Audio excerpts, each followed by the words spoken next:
جائے گا بس دیکھتے ہی گھر کو کلیجا یا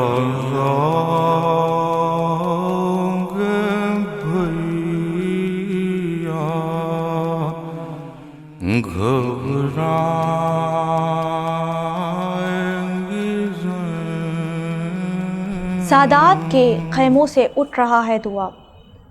اس خیمے میں ایک ہستی جس کا نام جناب فضا ہے، جو سورہ حلحطہ کے اندر پنجتن کے ساتھ موجود ہیں. ہم 14 کہانیوں میں بھی ان کا تذکرہ کرتے ہیں. آج ان کے اوپر ہم گفتگو کریں گے. ایک ایسی ہستی کو ہم نے مدعو کیا ہے جو آپ لوگوں کی جانی پہچانی ایک ذاکرہ ہیں. السلام علیکم. وعلیکم السلام. بہت ممنون، بہت مشکور کہ تیسرے ایپیسوڈ کے لیے قائم ٹی وی میں آپ حاضر خدمت ہوئیں. بہت خوبصورت انداز سے جو ہے یہ جو جتنے بھی ہم نے ایپیسوڈ کیے اس پہ گفتگو کی ہے. آج جناب فضا کے بارے میں ہم خواتین و حضرات گفتگو کرنے جا رہے ہیں. یہ وہ بی بی جن کو حسنین مادر کہہ رہے ہیں، یہ وہ بی بی جن کو رسول اللہ اپنی بیٹی کہہ رہے ہیں، یہ وہ بی بی جن کو فاطمۃ الزہرا اپنی بہن کہہ رہی ہیں، یہ وہ بی بی کہ جن کو علی مرتضیٰ اپنی تعلیم و تربیت سے نواز رہے ہیں. کہ بقول شاعر جناب سبین زہرا نقوی کہتی ہیں، فضا تیری کنیزی کو شاہی کرے سلام، فضا تیری کنیزی کو شاہی کرے سلام، بی بی آپ پہ لاکھوں میرے ہیں سلام. ماں کہہ کے بلاتے ہیں تمہیں حضرت حسنین، ماں کہہ کے بلاتے ہیں تمہیں حضرت حسنین، کیا اس بات کے اوج کا ہوگا کوئی مقام. آج ان کے اوپر گفتگو ہم کرتے ہیں، اپنے سوالات کے سلسلے کی ابتدا کرتے ہیں.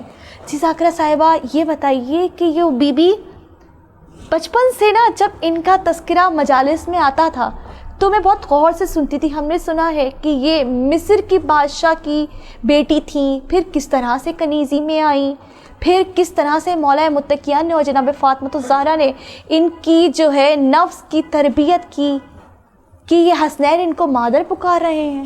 ان پہ گفتگو کیجیے. بیسیکلی حبش کے بادشاہ کی بیٹی تھی، اور جب ان کے کانوں تک رسول خدا صلی اللہ علیہ وسلم کے بارے میں اطلاع پہنچی اور لوگوں نے ذکر کیا تو ان کے دل میں ایک تڑپ اور ایک محبت پیدا ہو گئی تھی ان کی. اور وہ پھر وہاں سے حبش سے نکل کے پہنچیں، اور جب آپ آئیں تو جو مسجد تھی اس کی چوکھٹ پر آ کر آپ گر گئیں ایک طرح سے، اور پھر رسول خدا نے آپ کو اٹھایا وہاں سے، اور اس کے بعد آپ کو بہت عزت اور احترام دیا گیا. سب سے بڑی جو میں سمجھتی ہوں وہ اتنی خوش نصیب خاتون کہ انہوں نے 8 معصومین کی زیارت کی. سبحان بہت اللہ. بڑی بات ہے.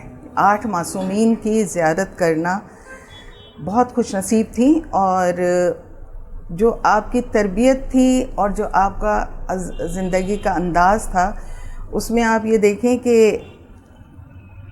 جب تک زندہ رہیں انہوں نے سوائے قرآن کی آیات کے کبھی اپنے مفاہیم کو بیان کرنے کے لیے اپنے الفاظ استعمال نہیں کیے. بے شک. بلکہ قرآن کی آیتوں کا سہارا لیا. اور جب کسی نے کہا کہ آپ صرف قرآن ہی سے کیوں گفتگو کرتی ہیں تو انہوں نے کہا کہ پروردگار پاک کہتا ہے کہ تمہاری زبان سے نکلنے والا ہر لفظ جو ہے وہ بھی میرے پاس ضبط تحریر میں آ جاتا ہے. سبحان اللہ. جب میں اللہ کی بارگاہ میں جاؤں گی تو میں اس سے یہی کہوں گی کہ میں تو جو بھی لفظ ادا کیا وہ تیرے کلام سے ادا کیا.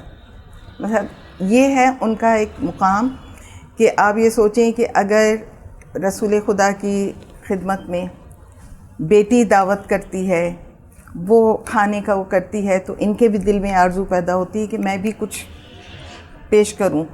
اور آپ سوچیں کہ ان کے لیے جنت سے خوان آ جاتا ہے، جسے سورہ دہر میں آپ پڑھتے ہیں کہ جناب فضا کو بھی وہی مقام عطا کیا گیا.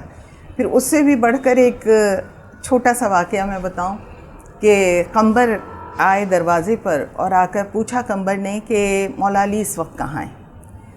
تو فضا نے کہا کہ وہ عرش پہ رزق بانٹ رہے ہیں. سبحان اللہ. یہ کہا قمبر پلٹے, جیسے ہی پلٹے تو مولا علی آتے ہوئے نظر آ گئے. کہا یا علی, میں نے فضا سے پوچھا تو اس نے کہا کہ آپ عرش پہ رزق بانٹ رہے تھے, یہ بتائیے کہ میں بھی آپ کا غلام ہوں اور وہ بھی آپ کے گھر کی کنیز ہے, تو میں عرش کو نہیں دیکھ پاتا, وہ کیسے عرش کو دیکھ لیتی ہے؟ تو مولا نے مسکرا کر جواب دیا کہ قمبر, وہ جس گھر میں رہتی ہے نا اس کا دروازہ جنت میں ہے. مقصد کیا تھا کہ بی بی پاک کا جو گھر ہے اس کا دروازہ ہی جنت میں ہے, تو جب آپ ان کی خدمت میں رہتی ہیں تو پھر آپ کے لیے جنت کو دیکھنا یا عرش کو دیکھنا کوئی بڑی بات ہی نہیں ہے. پھر آپ یہ دیکھیں کہ میں تو کبھی سوچتی ہوں کہ کتنی بلند نصیب تھے آپ کے کہ بی بی پاک جیسی ہستی اپنے ہاتھوں سے چکی پیس کر اور اپنے ہاتھوں سے جو کا آٹا بنا کر, ان کی روٹی بنا کر اپنے ہاتھوں سے غذا بھی فراہم کر رہی ہیں. کیونکہ جیسے کہ ہمیں ہمیشہ سے سنا اور پڑھا بھی کہ ایک دن بی بی فضا کام کرتی تھیں اور ایک دن جناب شہزادی کونین کیا کرتی تھیں. تو جس دن شہزادی کونین کام کرتی تھی تو پوری خدمت آپ جناب فضا کی انجام دیتی تھی. لیکن جناب فضا کا سب سے بڑا مقام کیا ہے کہ ایک تو آل رسول نے ماں کہا ہمیشہ ان کو, پھر شہزادی کونین کے غسل و کفن میں اگر کوئی مولا علی کے ساتھ شریک ہوا تو وہ جناب فضا شریک ہوئی. یہ بھی آپ کا شرف حاصل ہے. اور جب جناب فضا کربلا میں آ گئیں مولا حسین علیہ السلام کے ساتھ, تو آپ کو معلوم ہے کہ ہر اس پر مقام پر جناب فضا کو یہ آواز دی جاتی تھی. حد یہ کہ اگر بچوں کی رونے کی آواز آ رہی ہے تو بھی غازی عباس اماں فضا کو آواز دے رہے ہیں, اماں فضا بچے رونے کا سبب کیا ہے.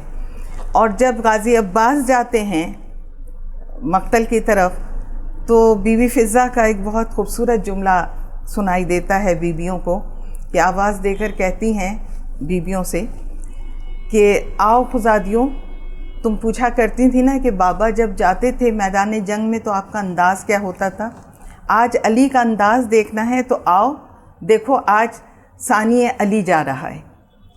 یعنی غازی عباس کو, کیونکہ انہوں نے تو ایک ایک لمحہ دیکھا ہوا ہے مولا کائنات کا بھی, اور پھر غازی عباس کو بھی پلتے ہوئے دیکھا ہے, تو سب کو بلا کر آپ نے باقاعدہ دکھایا تھا کہ اگر کسی کو آرزو ہو دیکھنے کی کہ علی کیسے جاتے تھے میدان جنگ میں, تو آج دیکھو ثانی علی کس انداز سے جا رہے ہیں میدان جنگ میں.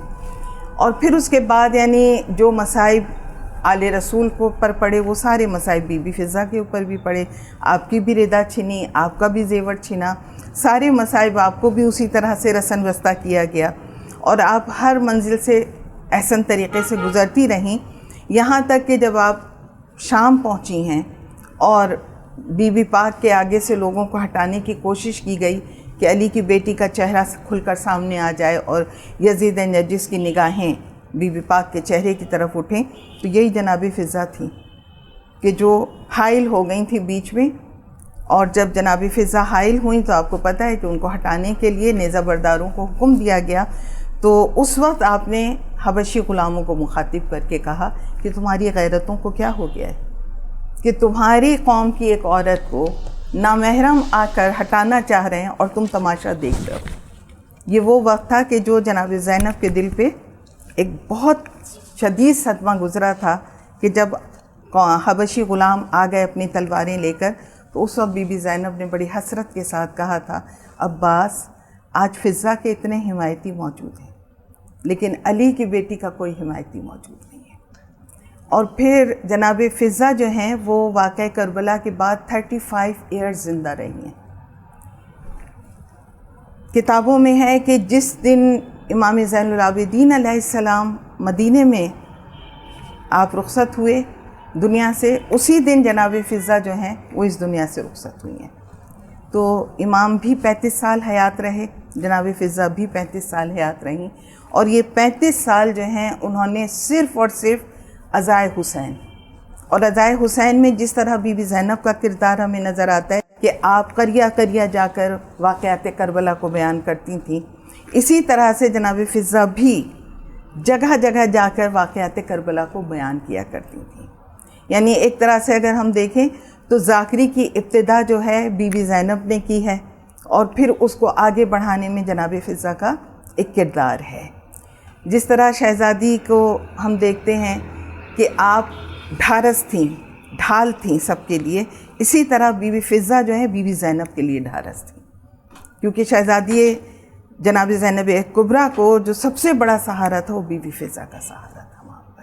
اچھا, حبشی قوم جو ہے وہ لسانیت پسند ہوتی ہے. بالکل. کیا ایک بہت بڑا گروہ جناب فضہ کی وجہ سے, جناب فضہ کے اس انقلاب کی وجہ سے اور شامل قافلہ کربلا میں ہونے کی وجہ سے, کیا جناب زینب کے ساتھ جناب سید سجاد کی قافلے میں شامل ہوا؟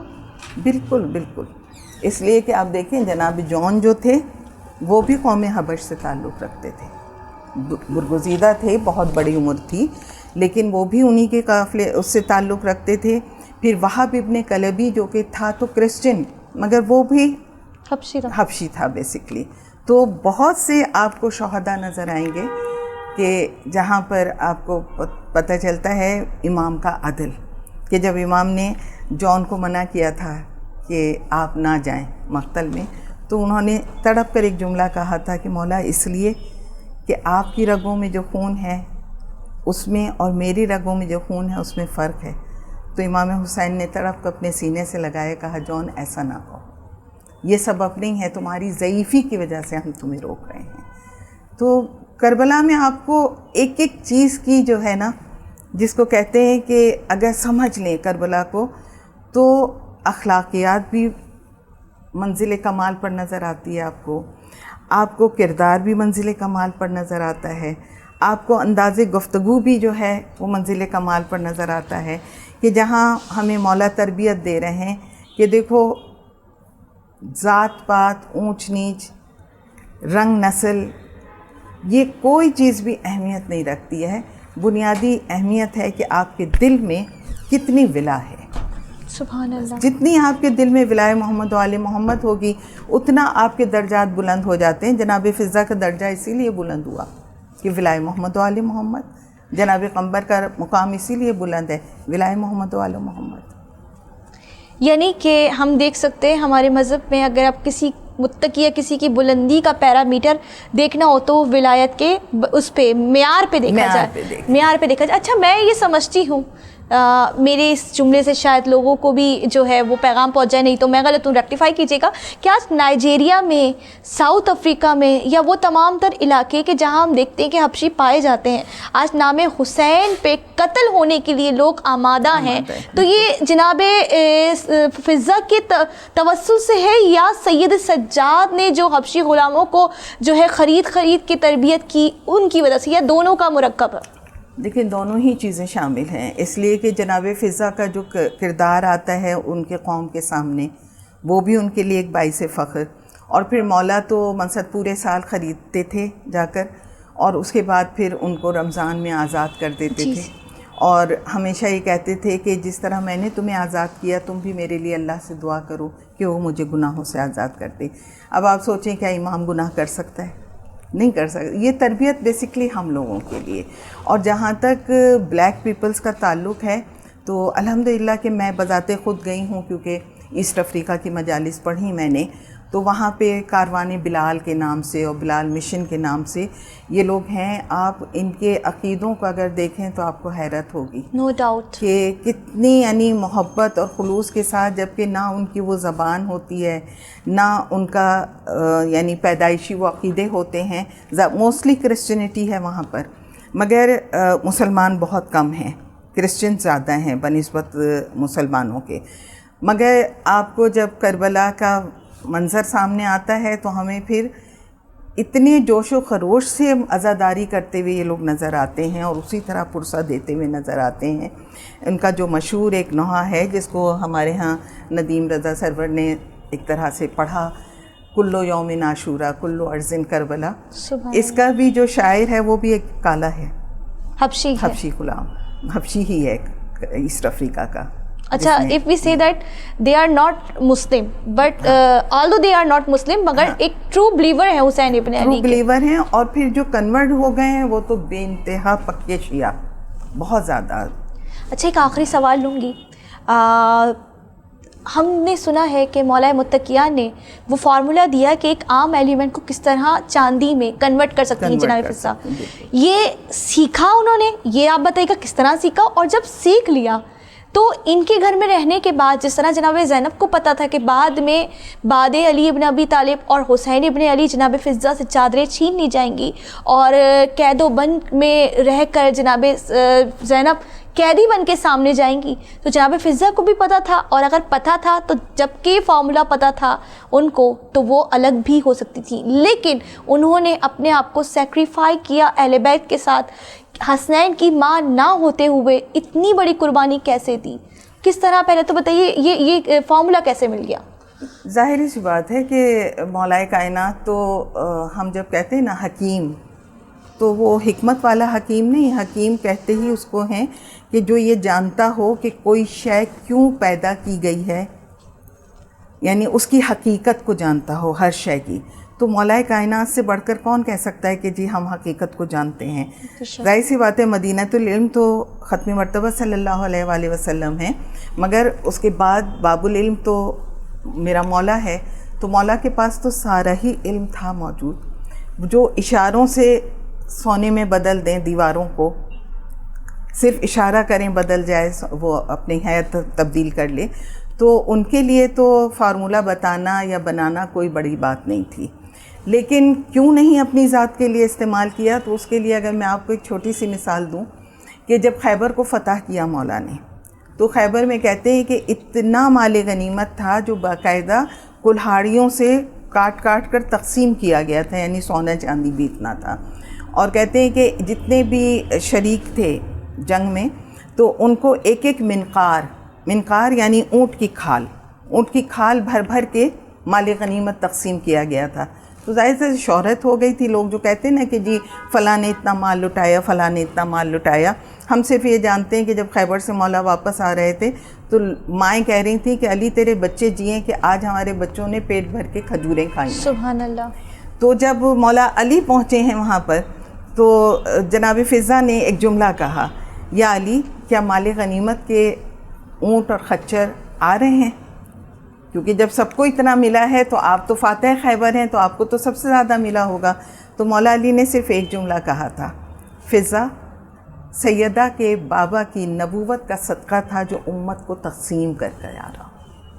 تو اب جس نے یہ تربیت دیکھی ہو, حاصل کی ہو, تو اس کے لیے دنیاوی دولت کوئی اہمیت نہیں رکھتی. بے شک, سبحان اللہ.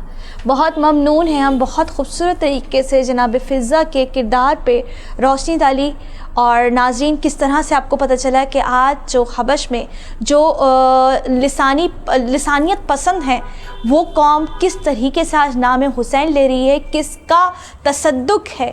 ہم نے اس چیز کو جانا آج کے ایپیسوڈ میں. بہت ممنون ہیں ہم, اور اسی عنوان کو لے کر ہم دوسرے ایپیسوڈ میں بھی آپ ہی کو مدعو کریں گے, اور ہم یہ انسسٹ کرتے ہیں آپ کو کہ آپ ہمارے ساتھ رہیے گا. بہت ممنون اور مشکور ہے ناظرین کہ آپ بھی ہمارے ساتھ رہے. قائم ٹی وی کی یہ ریکویسٹ ہے کہ اپنی آراء سے ہمیں آگاہ کریے گا, اور کوئی بھی ٹاپک اگر آپ چاہتے ہیں تو ہمارے کمنٹس باکس میں, اس کے ساتھ ساتھ ہماری ویب سائٹ پہ ہمارا نمبر ہے, آپ اس پہ کال کر کے بھی اپنا کامنٹ ہمیں سجیشن نوٹ کروا سکتے ہیں. اس کے ساتھ ساتھ اپنا بہت خیال رکھیے گا. والسلام. آپ کی میزبان سائرہ عابدی. ہٹ جائے گا بس دیکھتے ہی گھر کو کلیجا